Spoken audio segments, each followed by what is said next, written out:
beautiful city of Moreno Valley. This is the Hot Seat Radio Show.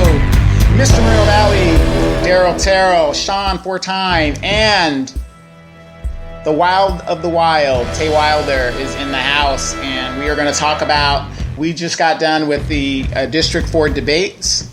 Just happened. We've got video. Please come check it out. A reminder to everybody, there is a debate on Saturday, 5 to 7:30 at the Moreno Valley Golf Club on JFK and Moreno Beach Drive. Please be there. It's going to be I'm going to reserve my criticism to what it is, but it's going to be a little bit more accessible for people who can make the debate because it is a Saturday. So it gives people more of a chance that want to attend to these candidates a better chance. So let's talk about this. The African American Coalition with Denise Fleming had a debate tonight. And she said, it's not about me, nothing like that. But of course, she made sure that everybody saw her and it was about her and all that other stuff like that. The debate was there. And did I not say there was going to be two candidates? There were indeed two candidates only. And we were on a thread. I never even mentioned Mrs. Fleming. I just said I happen to know Mr. Baker is not going to show up because of the short notice. Nothing against her event or anything like that.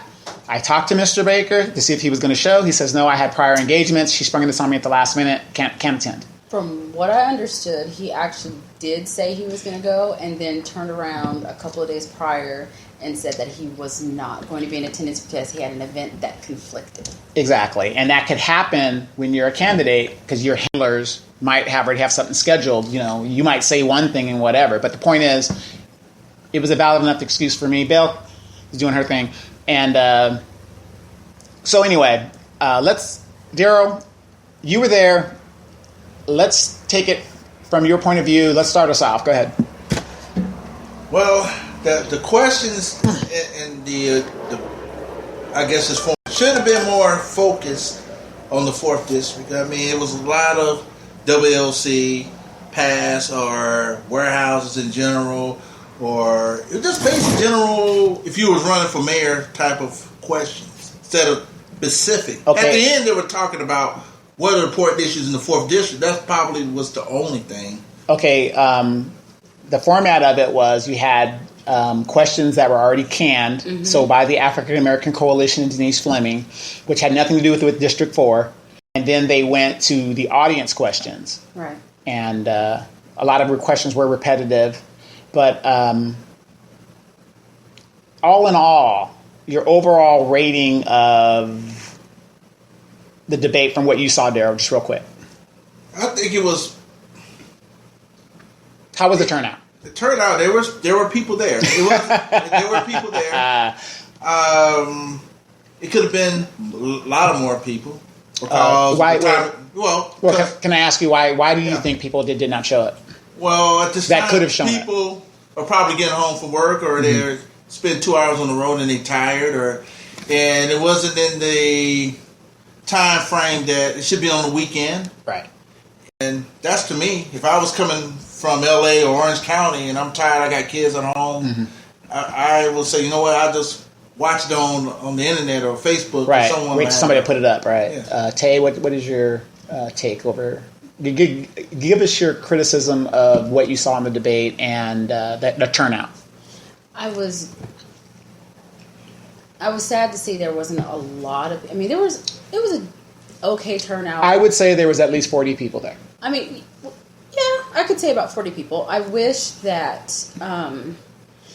because there was a lot of distractors. So there was people bringing questions up to the podium while the candidates were speaking, and Dr. Fleming sat in front of me with the clock thing. So that got a little bit, annoying. when I'm trying to focus on what Hector's saying, or I'm trying to focus on Mrs. Bernard is saying. It got a little distracted, and then, it was just a lot going on, and just that one. It was hot in there too. Yeah, very hot. Yeah. But they don't pay for air. I think that school board charges you for air conditioning use. So I don't know.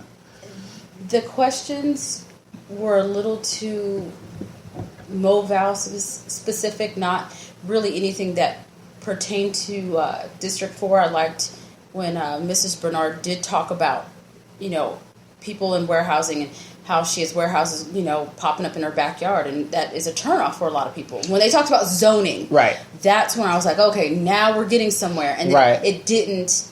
And I wish the moderator would have kind of guided the conversation a little bit better, because she was on to something that I would have liked Hector to expand on. Yeah, expand on. To talk about his experience, because he does live in that district, and it just kind of.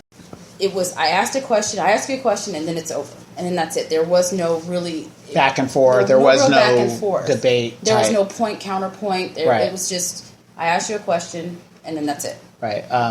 Let me get my 2 cents in. I show up. Of course, they have the sign-in sheet, which you don't have to sign, because they do that to get you on a mailing list and all that other stuff. I want no spam to my Right. text messages. So I didn't sign up, but... it was a nice venue. It was in the multi-purpose room there.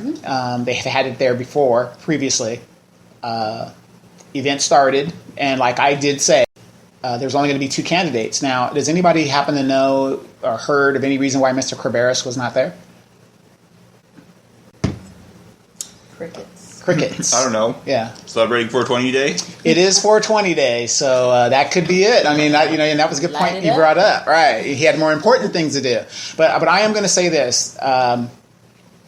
Mr. Baker did give an excuse, which was valid, and I think that was very valid. I mean, if he had a previous commitment, then... Yeah, he has a previous commitment. But Mr. Kerberos didn't show up, but his handlers did. So you notice the Highland Fairview employees were there recording, and of course they record so that they can show Ito what was said about the issue. And like Daryl said, the warehouse questions, I don't know what that was about, because the WLC is settled. The question, if I was asking a question, I would say, with the WLC being approved, what are you going to do to move it forward or to make it work? I mean, in that district. That would be the question. I mean, I agree with Shay about when she said that we're putting all of our ducks, into jobs for the WLC when there's nothing really there. So right, and that was argued and debated during the WLC wars. We said that. Mm-hmm. So, I mean, I get why she's saying, we can't put all our ducks, but we have. In the WLC, we also have to think of other alternatives. No, there is no other alternative. Moreno Valley to no, there is no other thrive alternative as a city. No, there is no other alternative. See, and that's why when that question came up, she was answering it. I understand what she's saying, but the fact of the matter is, if you were involved in city politics, you would have known that point was brought up several times. So we're past that now.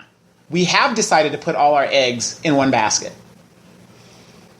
Well, yeah. So I thought that was very interesting. Well, if Ito is being so paranoid about watching everybody else's moves still, then apparently he sees something on the horizon that maybe everything is not on the... Well, here's the thing. Everything's not settled, apparently. Well, no, it's not settled, but here's the thing. If he doesn't get that majority, okay, that's going to hamper his direction he wants to go. If he gets this young kid elected, it's game over. That's it.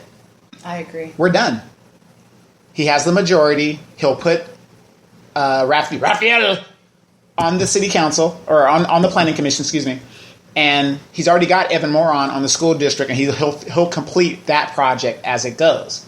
But as far as the entity of moving the city in the direction he wants it to go, he gets that third vote. That's it. Game over.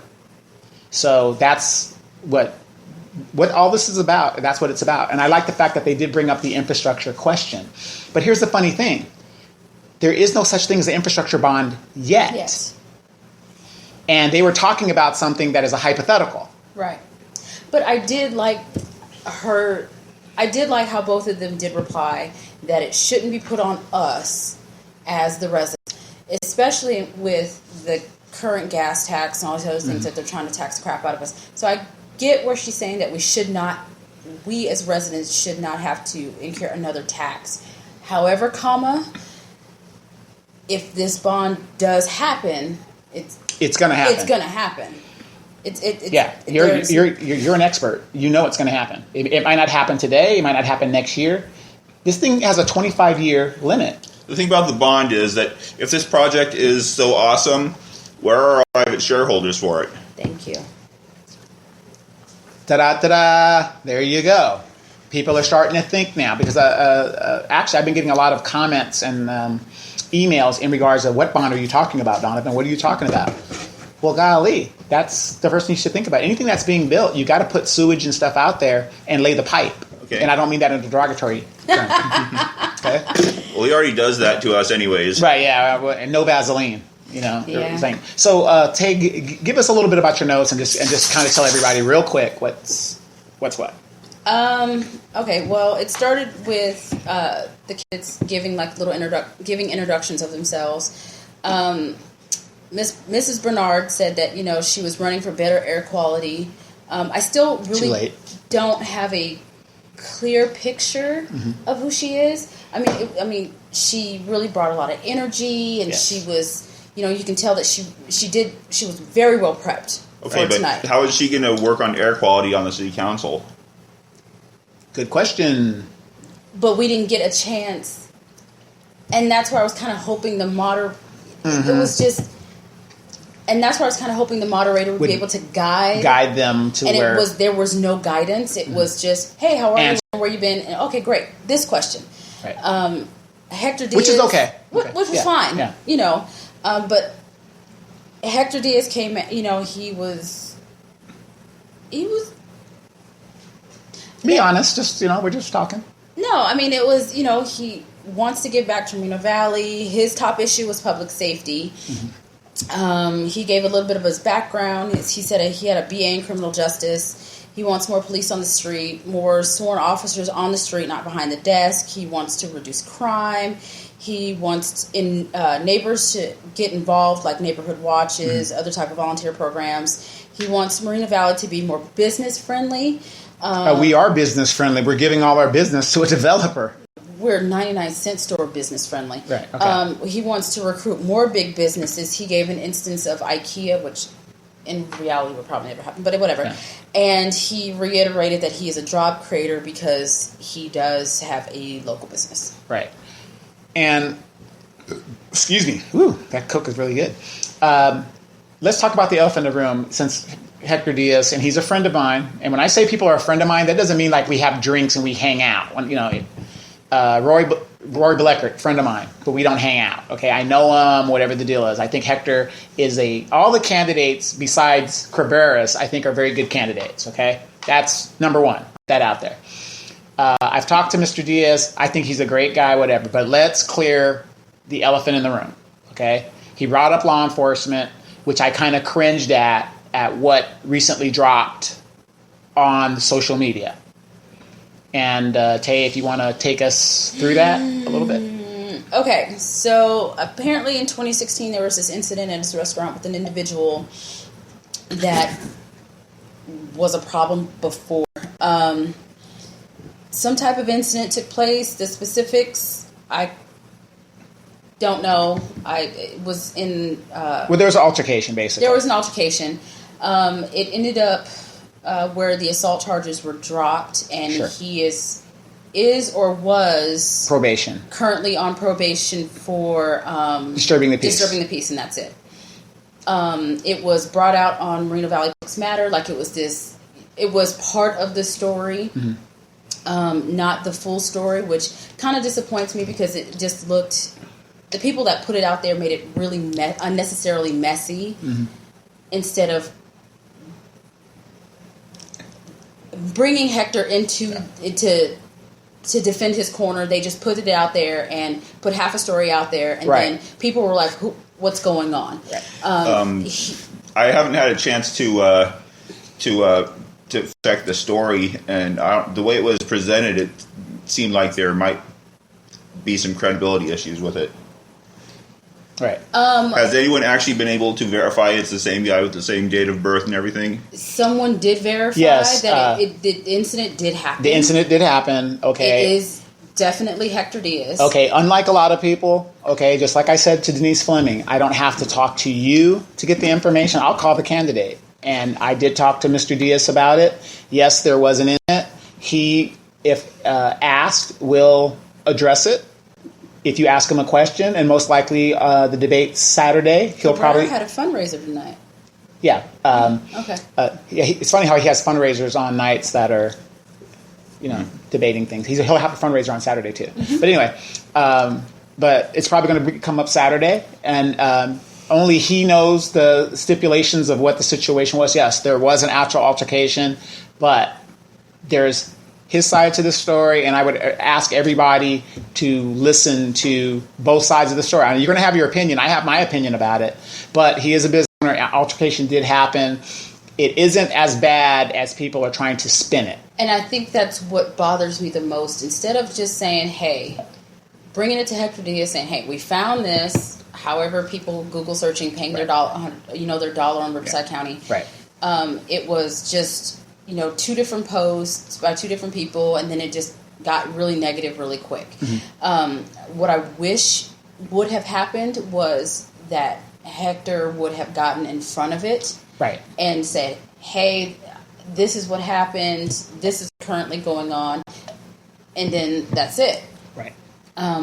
Just because his narrative, is just it's insane because everyone is putting their take on it when none of us were there. Yeah, none of us were there, and all we have is we have the paperwork from the county, but again, we don't know what happened behind the scenes, right? And we don't know the disposition of a lot of those cases. Like I said, it just says, okay, this charge was dismissed. This one he pled guilty to disturbing the peace. Yeah.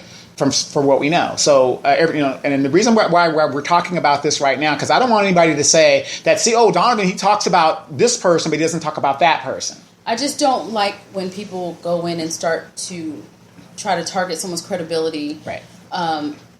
And try to just drag them through the mud unnecessarily over a situation that they don't know the entire story for. Right. Somebody brought up bank robber LaDonna Jensen. Oh, you bring her up, whatever the deal is. The difference in this is this. Okay, LaDonna has been running for a lot of years. Okay, she had over 8 years or however it was to come out and tell people, well, hey, by the way, I knew this. And she didn't do that. And then when she stole the election from me in 2004, was it 2004? No, I'm sorry. 2000. 14. Yeah, 14. I'm sorry.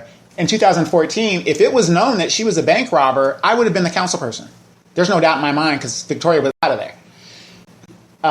That's the difference. And then, her excuse of, well, if somebody would have asked me if I was a bank robber, I would have told them. Who's going to go up to a 60-year-old woman and say, excuse me, by the way, are you a bank robber? That's like me going up to Daryl and saying, are you a male stripper? Are you? No. But you see what I'm saying? It's like, why would I even think about doing that? And then it comes out, and what I don't like is she knew this information, and she could have got ahead of it, and she didn't. But I did call Hector, and he's going to get ahead of this, and he's going to tell his story. We all know about it. Everybody's listening that doesn't listen to the show, but quote everything on the show, but you don't listen to it. We know there was an altercation or something going on with Hector Diaz. We know this now. So if you go to the debate and you want to ask him, I'm very sure he will come out and answer your question. But I don't think it is as bad as what people try to make it to be. So that's the elephant in the room for people that want to know. We are talking about it. It's out there. Yeah, and he's aware of what's going on. So right. But, his answers to the questions, I'm going to be honest. Hector's a pretty laid-back guy. That's why it's kind of hard to believe what I read in that report because he's, I don't mean to sound stereotypical, but he seems like one of those laid-back Hispanic guys. Like, hey, man, what's up? What's happening? He's very calm. And that's why it's kind of hard. You're looking at him and you're reading this report and you're saying, is this the same guy? Really? Right. It's really it. But you never know, like I said. So I was kind of a little bit disappointed because he wasn't as animated in his answers to the questions. He was very subdued tonight, and that was very off-putting. Right. So, I don't know. It just wasn't his... He's very charismatic when he speaks. Yeah. And it just... He wasn't... I don't know if it was nerves, but he's ran before. That's why I don't understand why he wasn't doing that. But, Daryl, what was your take on... He was, like I said, more laid back. and relax. Well, and I don't mean to cut you off, but I just, we already know he's a business owner. He's got to get off of that narrative and give us answers other than... Okay. So Hector Diaz, yes, and business owner is now the new thing I don't want to hear anymore. Like pedants and public policy, I don't want to hear business owner anymore. Right. We get it. We know it. Right. That's great, and that's wonderful that he's contributed something. That's great. He contributes a lot to Moreno Valley. Mm-hmm. We know who you are as a business owner, but who are you as Hector Diaz, the person that wants to be a representative of District 4? Who are you, and what do you stand for? Right. And that's what I was hoping to really get more of, and I didn't really get that. I got a very generic. Majority of the answers tonight were generic. Very generic. It was very rehearsed, very canned. Mm-hmm. I was very excited to see Mrs. Bernard so just out there. She was very animated. Mm-hmm. She was, just very excited. She was very well spoken. Yes, very well spoken. Very well spoken, and not. And I was glad for that. Right, I was really glad for that. Right, Daryl. I didn't mean to cut you off, but go ahead. What you were saying? I'm sorry. Oh no, I was just saying. No, that's okay. But he was, like I said, laid back. He's a good guy, and he came. Like I say, he came across. It should have been more focus and more substance. When you talk about I'm a businessman, I'm a businessman. Then you tell people how long you had a business, but relate that to how you're going to change things in District 4. It was not a lot. It was more generic stuff. Again, it goes back to tax cuts. It was about warehouses, things like that. Instead of, okay, this is what I'm going to do in District 4. Say, for instance, like you were saying, like the warehousing, the traffic, or I'm going to create jobs. As a business owner, I know how to bring jobs. This is what I want to do. And that's what I wanted people to do is, expand on what you're saying. Or here's something else. If he sees, like, again, me and Sean, we talk about this, the homeless. Mm-hmm. What are you going to do if I was driving down the street in my neighborhood and I saw this homeless guy? And you kind of relate, as a council member, how you're going to alleviate that, or how are you going to address that issue in your neighborhood or in your district. That probably try to relate to that, because that if you're if you're driving down the street and you see some homeless guy just talking to himself, and you got to ask yourself, what can I do as a council member or to get him the resources he needs, or what can I do as a person? Because that's something you can relate to. And that wasn't even touched on. Right, yeah. Right. As we're talking about Miss Bernard, I talked to Shay before the event actually started, and we had some words because she didn't like a few things that I've said. But again, I don't have anything vested in that district other than it's a part of the city, and I do know a lot of the topics that are going on over there. I gave her some tips, but like everybody, I'm an equal opportunity criticizer. And I'm not above criticism, and you guys should see some of the net IMs I get. And I think Evan Moron's probably sending them as usual. But, of course, he won't say those kind of words in my face because he knows he will get handled. Is it more of his sock puppet accounts? Yeah, it's pretty much those things, yeah. So, but here's some of the feedback I got, because I talked to some people in the audience, and I said after the thing was over, and some of the people during it, because you guys noticed I was like moving around and kind of getting people that I knew. And one of the things that advice I gave Mrs. Bernard was, do not come off as an angry black woman, the stereotypical. And I'm not saying that's how she came off, but she was very aggressive. But I appreciated the aggressiveness, though. Right? No. Her aggressiveness was fine, but she's got to temper it to when to be aggressive. You understand what I'm saying? She came across to me as confident. Right. She believed herself. Yeah. And I paid attention to it because she was more practical. I mean, sometimes compared to Hector was more his polish, his laid back versus I'm confident. I see this stuff every day in my neighborhood or in my community, and she came across real that right there, like she knows what she want to do, full of energy, optimism. Right. Now, don't get me wrong. I agree with everything that you're saying, and remember, some of the people that had those criticisms are from a different culture. Do you understand what I'm saying here? And what I don't want her to fall prey is that when you have that demeanor about you, it's the Hillary effect. You mean like for Shay Linda, you mean like getting hot-tempered over something stupid and escalating a situation or anything like that? Yeah, something like that. You know, like me, I'm very emotional and I have a lot of passion in my voice, but you could hear the passion in my voice without me taking it up 3 octaves. And that's what I'm saying. And I'm just going to use this as an example, and it's not a negative. What turns Denise Fleming off with a certain sector of our city? How she talks. And I'm not saying change who you are, but you understand what I'm saying? Yeah, I do. You understand what I'm saying? No, I understand what you're saying, but like, okay, so we were always taught that there's the business way to speak to people. Hi, how are you? How you going? Right. And then there's the way you speak around your kitchen table. Of course. So you have to tailor your kitchen table talk when you're at home, and then you have to flip it to put right. Your suit and tie on, and you become that person. So it's not just the level of professionalism or whatever. It's about polishing. Yeah, she's raw. That's what we're kind of talking about. It's polishing your public speaking skills, right. And I think that's something that comes over time. Yeah, it does. And I know she speaks to people, in her job as a social worker, which I applaud.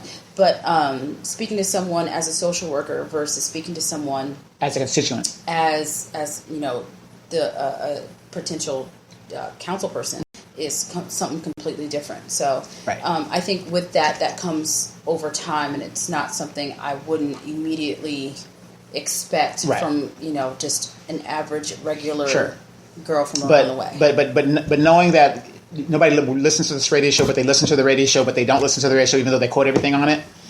That was some of the criticism I got from a lot of people, other than black folk. I mean, we have our way, the way we speak. So it's, to us, it's like normal. But, a lot of people in there were saying, well, I like her, but she, she's very likable. Yeah. And I give her a lot of credit. She comes off as very approachable, very warm. Right. You can. She's very likable. She impressed me. And I was impressed. I was extremely impressed. The only thing that I have is I need for Mrs. Bernard to learn a little bit more about logistics, because we kept looking at each other. Logistics isn't all about warehouse kicking boxes and logistics is multifaceted.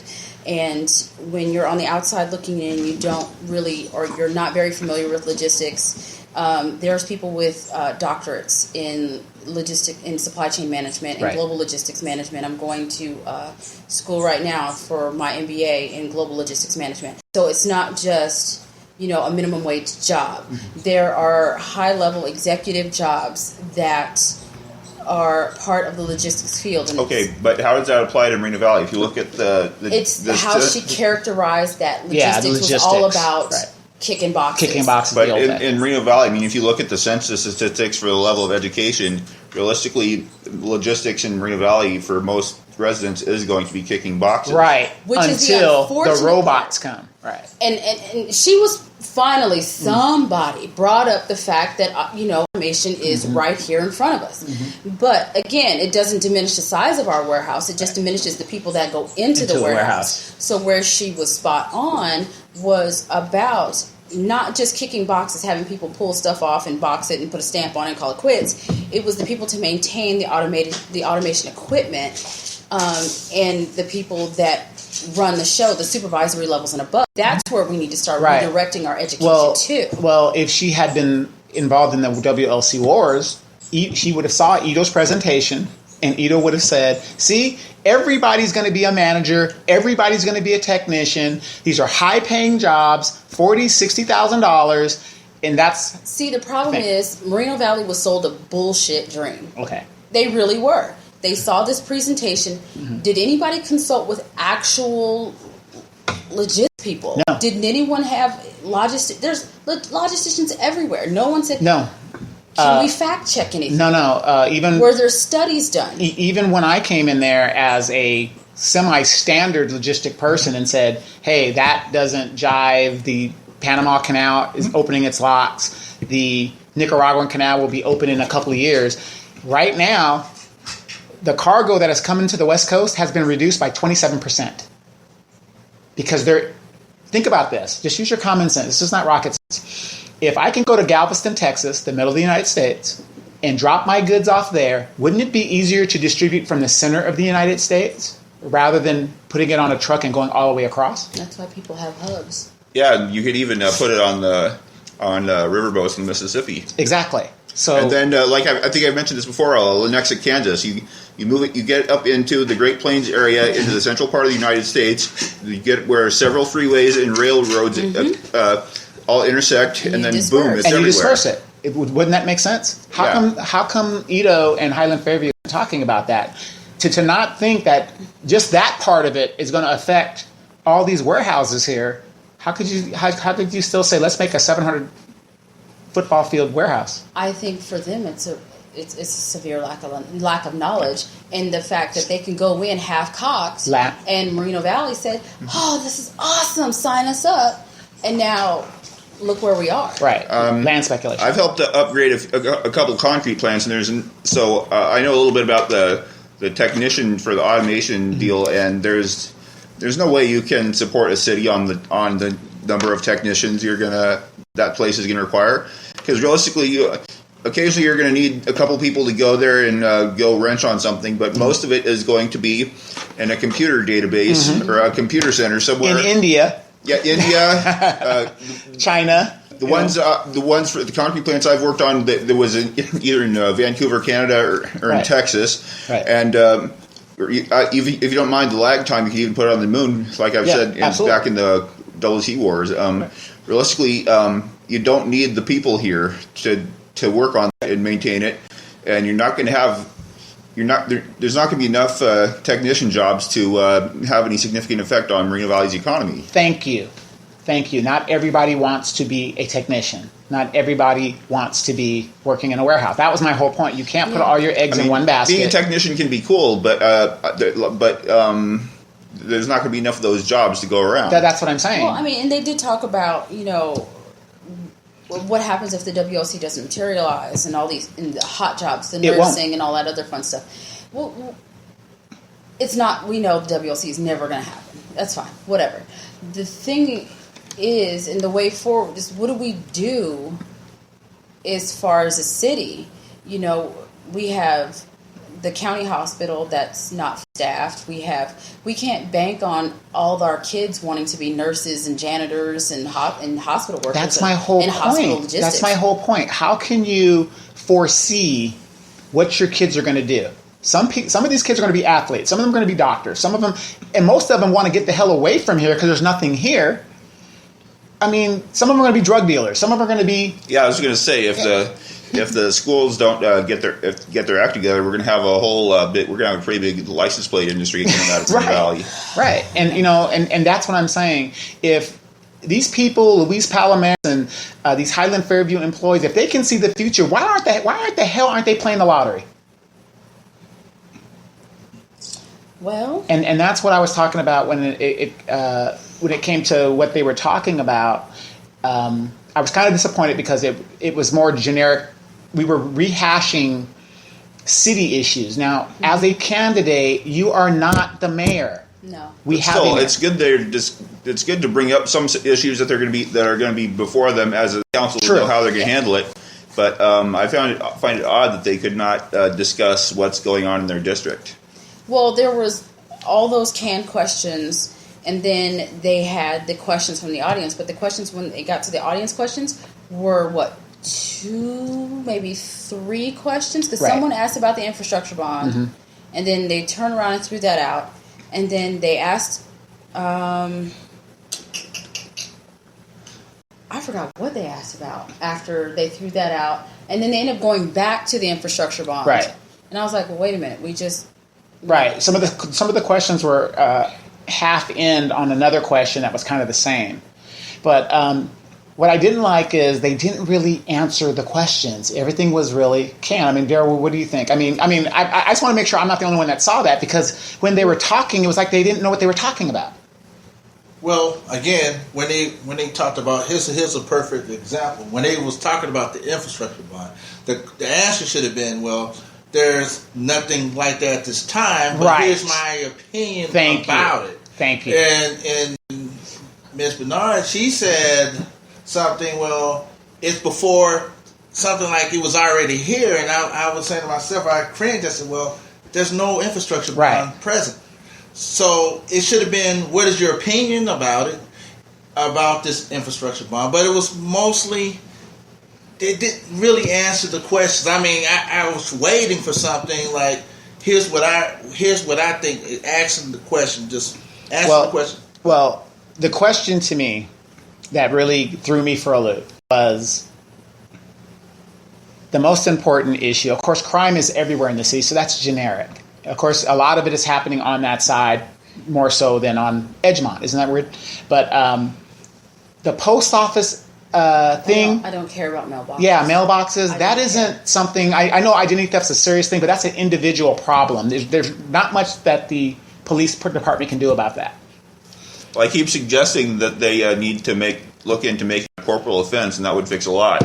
Yeah. Yeah, right, exactly. The biggest issue in District 4, believe it or not, is what's right in front of you. It's that golf course. And that wasn't even discussed. It wasn't even discussed. It wasn't even brought up. And as candidates, you would think, okay, there's something going on in this golf course that is dormant. People paid a lot of money to be there. You got a lot of upset residents that have money, and it wasn't even brought up. They did talk about the zoning, though. Right. The housing zoning. And I don't... Okay, because she talked, and I'm only speaking about Mrs. Bernard. She said it's a have and have-nots type situation. That's everywhere. Yes. Mm-hmm. There's people that aren't going to be able to afford a ranch-style home. She suggested that we section it off and, have some zone for ranch homes and some for smaller housing. That's great. But again... I have to disagree with that, because we've been sectioning things off for smaller housing for the last 30 years and benefited the city. At all. That's true. That's true. It hasn't been into the city. There's a planning issue when it comes to this city. Yes. It's so fragmented. We're not a master plan city. That's the problem. We are a reactive city. Yeah, well, the city was basically created in the first place. Based on the base. Well, not even that. Well, yeah, the base is there, but it just became an open opportunity for developers, put some people in power that they wanted, and once the developers were happy with the what people that they wanted to elect, finally a cityhood happened, and it's the way the city's been run. It's always been by developers for developers, whether it's warehouses, strip malls, the WLC, it doesn't matter. Right. The only question that got on my nerves was the voting record question. That drove me up a wall. Yeah, I had to step out during that time. I just couldn't take it.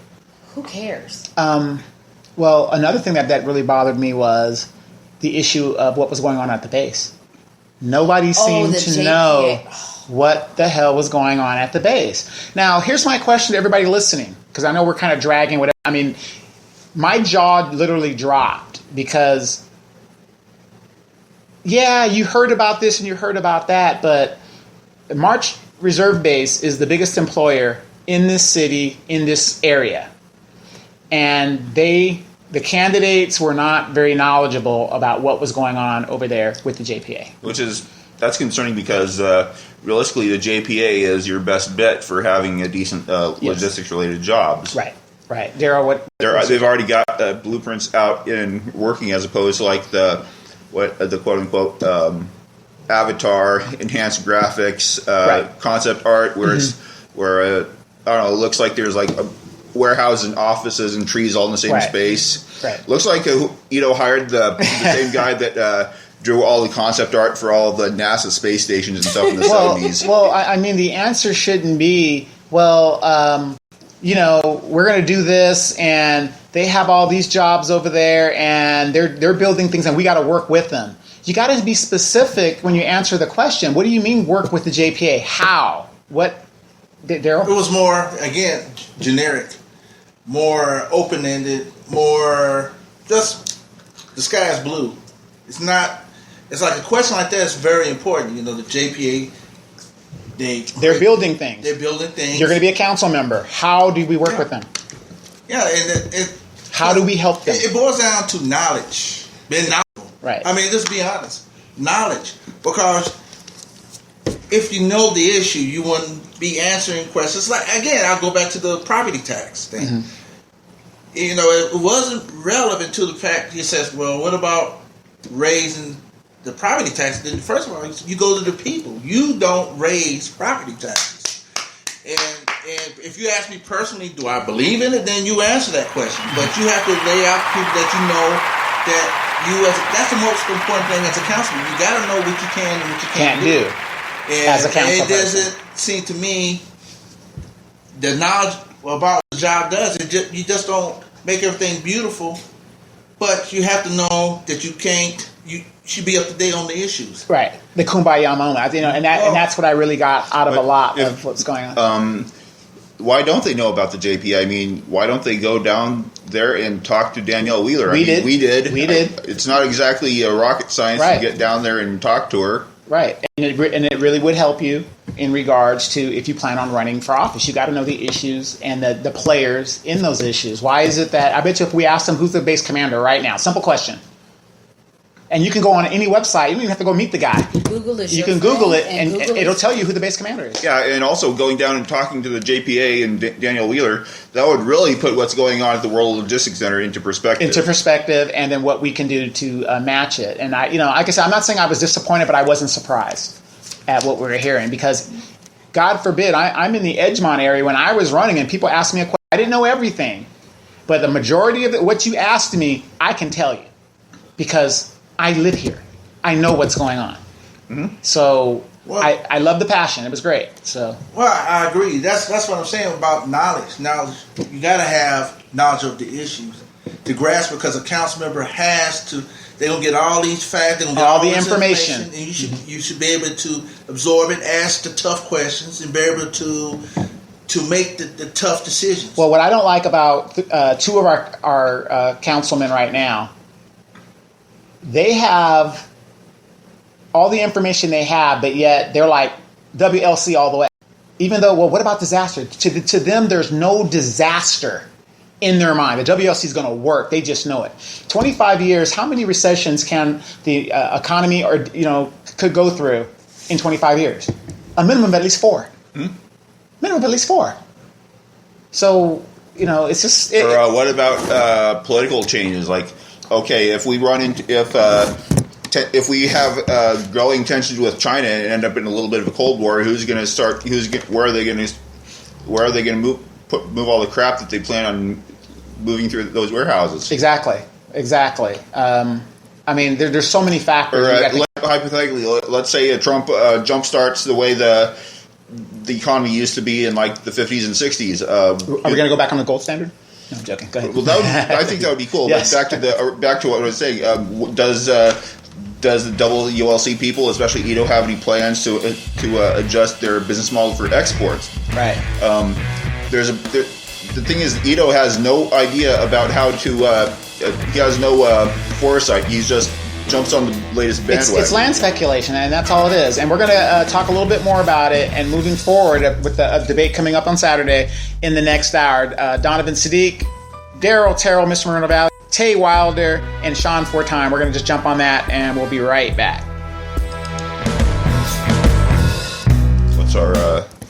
What's our listeners? Last week, listener. I haven't even checked the listeners we got right now. Mm-hmm. I can't even see it right now. I can't even see it. There's nobody on that I know of right now. Mm-hmm.